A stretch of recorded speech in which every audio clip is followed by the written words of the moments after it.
ఆపకూడదు ఒక ప్రతిపక్ష పార్టీకి సంబంధించి.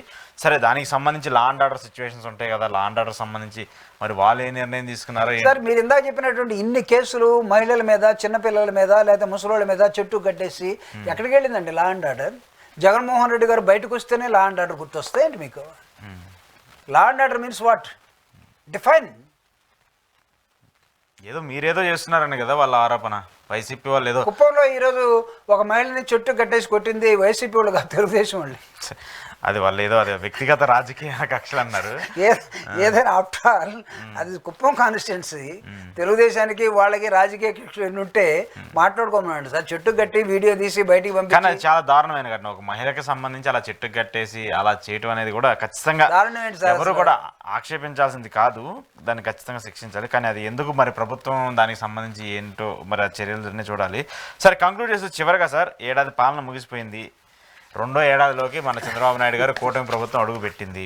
ఏడాదిలో ఎంత సంక్షేమ ఫలాలని ఏమి ఇచ్చారో చూశారు. మీ పార్టీకి సంబంధించి కూడా సరే మీరు కూడా ఎంతో కొంత పోరాడుతూ వస్తున్నారు. సో ఏంటి మీకు ఎలా అనిపించింది?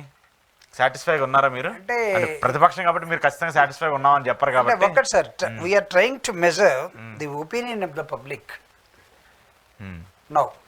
వాళ్ళ ఒపీనియన్ ఎలా చేంజ్ అవుతూ ఉంది, వాళ్ళు ఎలా మోసపోయారు అని వాళ్ళకై వాళ్ళు మౌత్ ఓపెన్ చేసి మాట్లాడుతున్న దాన్ని మేము మెజర్ చేస్తున్నాం ఇప్పుడు. 1 yearలో అయిపోయినంత మాత్రాన ఇంకా 3 సంవత్సరాలు వెళ్ళుకుంది. అదేంటి 4 కదా అనొచ్చు మీరు. లాస్ట్ ఇయర్ అంతా కూడా ఎలక్షన్ ఇయర్, ఇంకో 3 years. అంటే 1 yearలోనే మీరు అన్నట్టుగా మేము అన్నీ ఇచ్చేసామన్నారు. ఏమి ఇవ్వకుండా రెండో దానికి జస్ట్ ఎంటర్, అది కూడా ఇవ్వలే. ఇంకా అమ్మఒడి అనేదాన్ని కూడా డబ్బులు కూడా ఇవ్వలే. ఇంకా కొంతమందికి వేసారు, కొంతమందికి ఆపేశారు, మొత్తం కూడా ఇవ్వలేరు కూడా. దాన్ని చేస్తే మొత్తం అయిపోయినాయి కదా, మేము ఇచ్చేసాం కదా అన్నారు. అనౌన్స్ చేస్తే ఇచ్చేసినట్టుగా. ఇంగ్లీష్లో ఒకటి ఉంది, an ounce of practice is greater than a ton of theory అంటాం. అసలు మీరు థియరీ దగ్గర ఆగిపోయారు, ప్రాక్టికల్గా రాలా.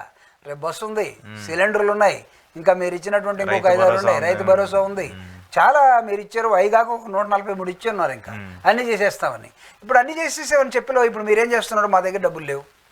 అసలు మేము ప్రభుత్వంలోకి వచ్చిన తర్వాత అసలు మాకు అర్థం కావట్లేదు ఏం చేయాలనే దశలోకి వచ్చారు. 40 years ఇండస్ట్రీ ఉన్నటువంటి ఒక సీనియర్ మోస్ట్ పొలిటీషియన్ నువ్వు ఎలక్షన్ ముందు అన్నీ చెప్పేటప్పుడు నీకు గుర్తులేదా? హియర్ ఈజ్ ఎ డిఫరెన్స్ అండి. ఏ 50 years leader and 75 years leader, when they are announcing their manifestos, 50 years later ఎక్కడ అయిపోయాడు? కొంతవరకు మాత్రమే మనం వెల్ఫేర్ అండ్ డెవలప్మెంట్ చేయగలం. చాలా క్లియర్గా అతను he's very clear in his mind.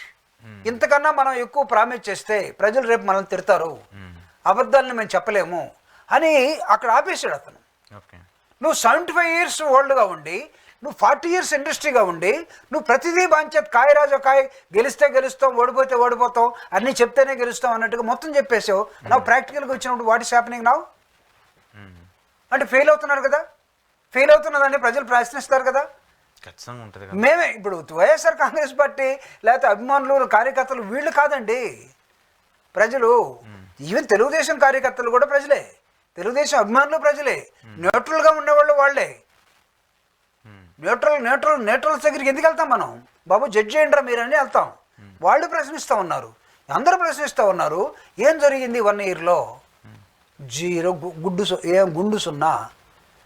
Second year వచ్చింది, ఏమవుతుంది? మొట్టమొదటి సంవత్సరం మీరు చేయలేకపోయారు, మీరు మొత్తం అసలు అన్నిటినీ కుదవబెట్టేశారండి.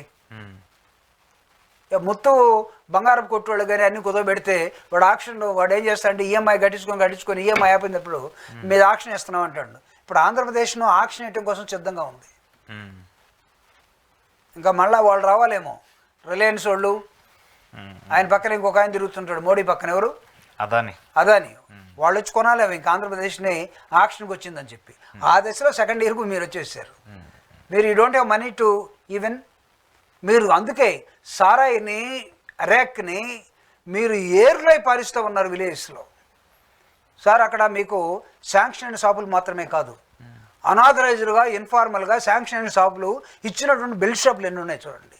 చాలా ఎక్కువ బెల్ట్ షాప్స్ని మీరు దసరా పండుగ వేసినట్టుగా కలర్స్ వేసి, లైట్లు వేసి, సాయంత్రానికి అసలు ఈ రాష్ట్రంలో ఎవడు తాక్కుండా ఇంటికి పోవడానికి వీల్లేదు. మీ ప్రతి దారిలో ఒకటి ఉంది. ఏది మీరింటికి పోయి ఒక మండలం నుంచో ఒక విలేజ్ నుంచో ఇంకొక విలేజ్కి వెళ్తూ ఉంటే రోడ్డు పక్కన నీకు బ్రహ్మాండంగా లైట్లు వేసి నీకు ఒక పక్క చికెన్ పకోడా అమ్మేవాడు కార్యకర్తే, ఒక బెల్ట్ షాప్ అమ్మేవాడు కార్యకర్తే, ఒక పక్క రియల్ షాప్ ఉండేవాడు సూపర్వైజన్.